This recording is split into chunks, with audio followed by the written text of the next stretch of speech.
framework of the onward march of science, and moving from the Dark Ages, which includes the Inquisition, to something else, when we realized that Christianity conversion was it was really important to Magellan. And the reason why I stress that is just for us to understand the complex bundle of motives that figures like Magellan and Columbus were operating under. That it shouldn't be a surprise to us that this element of conversion is a structural element. It's a reason why he's there. Magellan burns villages of local peoples who refuse to convert, who will not convert. It's kind of, I guess, part of the deal or the bargain of the elements of an expansionist Catholic framework or monarchy, right? That the native peoples are given a choice, or native peoples are introduced to Catholicism, and they can convert. If they reject Catholicism, that's seen not just as a religious act, but it's seen as a political act that allows certain acts of retribution. This point is a really key point. Again, this is my ethnohistoricism, is that the King of Cebu really lays it on the line for Magellan. He says, look, I get it. You're from Europe, you're part of an expanding monarchy, you want to engage in trade in Asia, I can help you with that. But what's important to me, right, our relationship is really important, but there are these other kings, right? My political world is fairly complicated, and it would be useful to me as King of Cebu to have you help me act against these other kings, these regional kings who've been providing problems for the King of Cebu.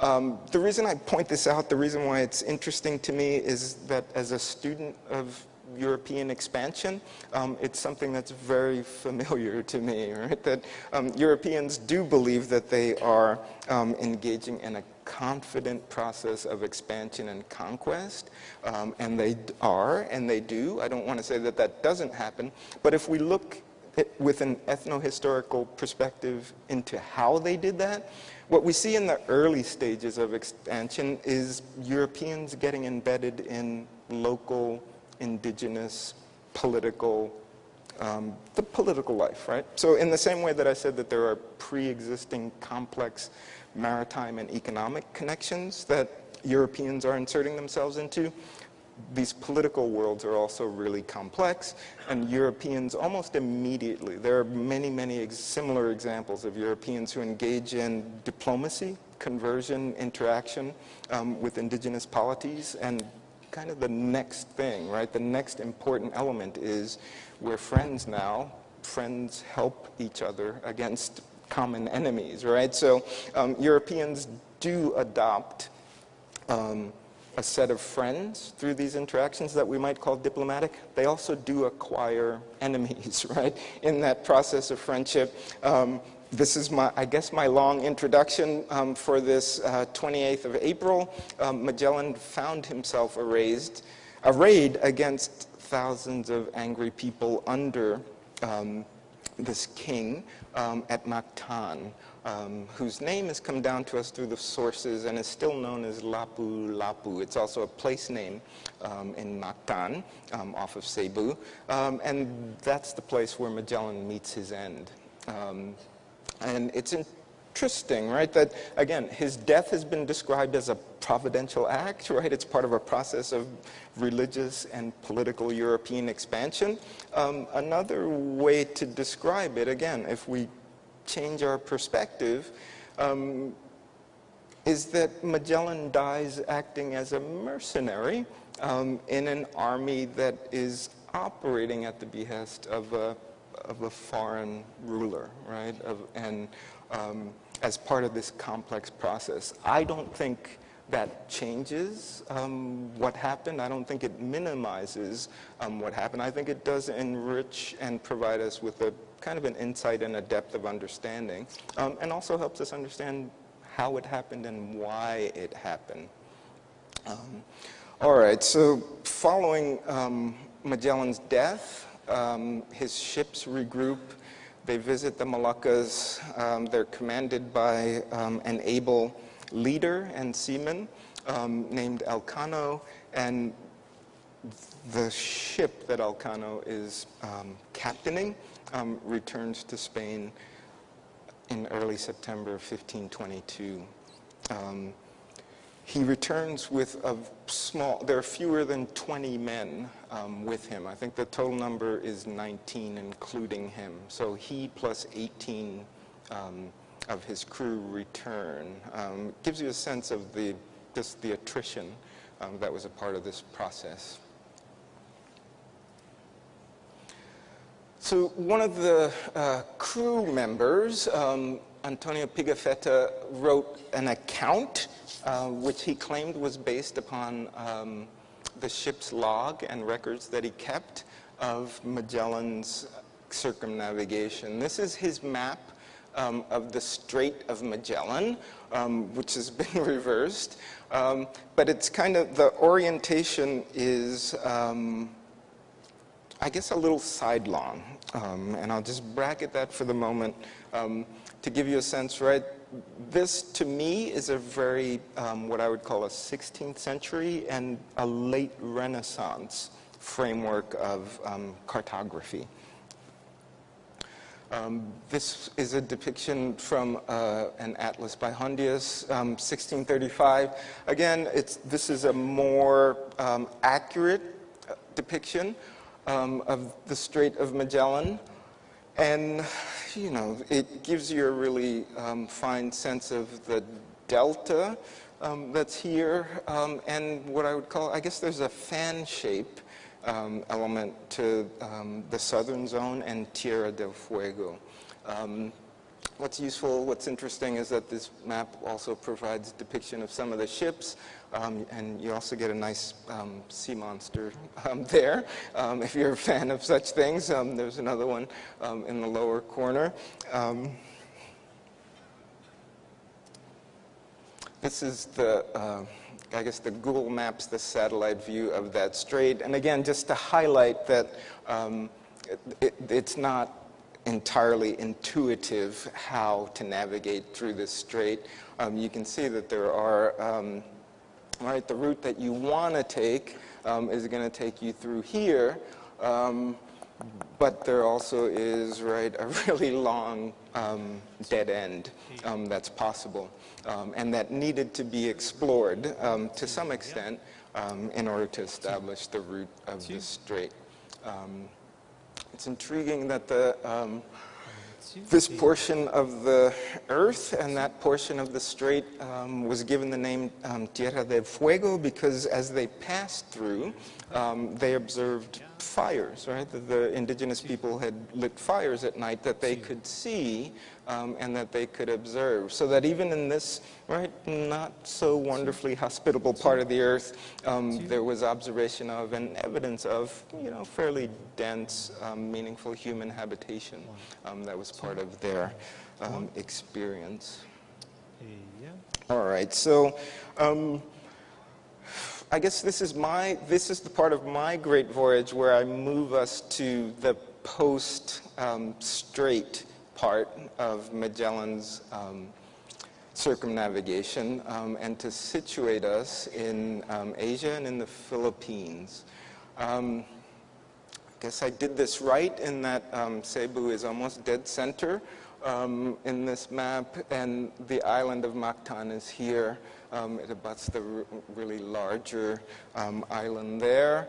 The Philippines were thought to be and considered to be kind of unclaimed land by both Spain and Portugal. So Magellan's arrival there, Magellan's interaction there, Magellan's death there was a really important element of Spanish claims to the Philippines, Spanish claims to trade in Asia, Spanish claims to being in Asia. The other, I guess, element that I haven't mentioned that's really important, right? It's kind of the, there's an elephant in the room that we haven't talked about, right? This oceanic world that's our oriented around trade and oriented around islands. Also includes China, right? China is a large populous state system, also includes India, right? So these are important structural elements of this world. And so Spanish and Portuguese activity is observed by the Chinese and is, as best they can, resisted by the Chinese. This is a depiction of the death of Magellan from an atlas of 1625.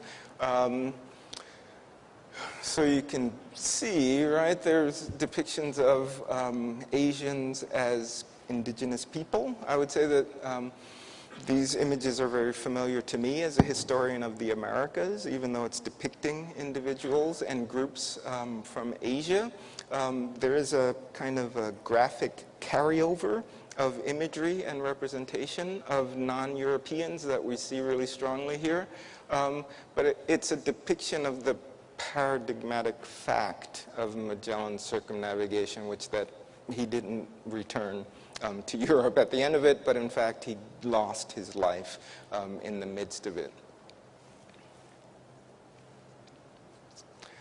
So I just want to stop here and talk about what I'm calling structural and typological elements, right? Because we really are, I've been talking about an expedition and activities that are happening at the early part, right, of this long process of expansion. What's really intriguing is that in the same way that Columbus's expeditions established a set of structural themes and structural elements, Magellan's exploration did too.